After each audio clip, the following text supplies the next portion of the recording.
kabulastugan, hindi malilimutan ang asaran na merong pikunan, lalo na rin ang unang niligawan, unang kabiguan.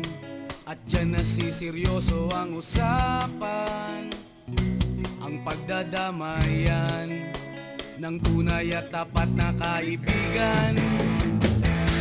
Kung mga buwan, kaibigan namang maaasahan. Oh, di na tayo pabata, edad may di nahahalata. Sa mga trip, unti-unti na tayong nagsasawa. Pero kahit ganon, barkadang matatag hanggang sa ngayon. Minsan man magkita, tsak may kwela, yan ang aking mga tropa.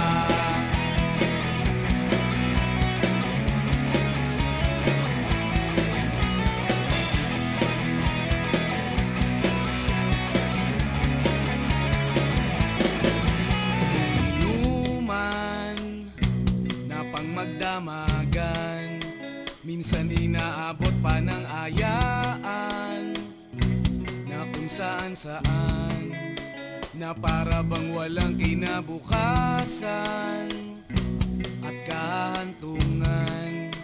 At dyan nasiseryoso ang usapan, ang pagpapayuhan ng tunay at tapat na kaibigan.